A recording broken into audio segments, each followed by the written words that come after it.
Miracle au CES, cet exosquelette peut faire marcher des personnes totalement handicapées. Oh le miracle! Ben toi tu vas partir à la poubelle. Pour ceux qui connaissent pas, c'est Roland le fauteuil roulant. Et derrière c'est Thierry le fauteuil pourri.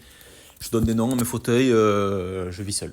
Blague à part, je vous ai partagé cette vidéo parce que la manière de présenter les choses, là, leur exosquelette, c'est catastrophique. Dire miracle, en fait, pour les handicapés, parce que regardez, mais c'est incroyable. Le problème des handicapés, c'est pas une technologie pas assez développée. Le problème, c'est que même des technologies beaucoup moins développées, on n'y a pas accès. Regardez un autre exemple, sur quoi je tombe la dernière fois. On est à Vivatech et ce fauteuil roulant, c'est monter et descendre les escaliers. Moi, j'appelle ça des fauteuils d'expo. C'est des fauteuils d'exposition, c'est pour faire parler BFM TV. Les amis, pour avoir juste un fauteuil électrique basique, hein, c'est-à-dire un que tu montes pas et tu descends pas les escaliers, un avec lequel tu galères quand même, etc.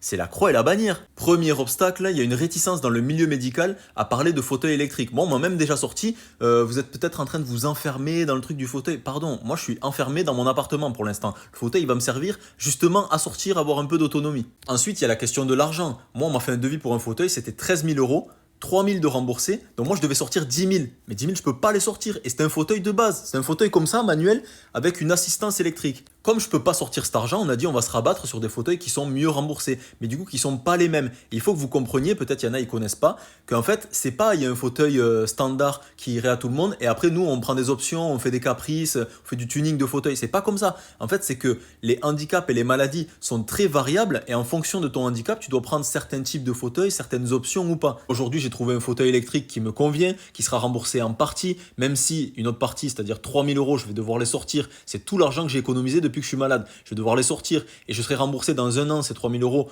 ou peut-être pas, c'est ce qu'on m'a expliqué. Et ensuite, il y a la question du temps. Moi, ça fait 2 ans que je suis malade. Et en fait, le processus, c'est plutôt rapide, par exemple. Moi, j'ai fait tous les trucs dans les clous, plutôt rapide et tout. Mais imaginez-vous la perte d'autonomie. Moi, ça fait 2 ans. En fait, quand je l'ai testé, le fauteuil, je suis allé faire les courses tout seul. J'avais presque les larmes aux yeux. Ça faisait 2 ans que j'étais pas sorti, j'avais pas fait un truc tout seul, juste pour être autonome et pour pouvoir me débrouiller tout seul. Vous voyez? Et ça, c'est très très long. Donc avant de nous parler des exosquelettes de ouf, où je vais pouvoir remarcher tranquille et tout, déjà accédons à un fauteuil électrique de base.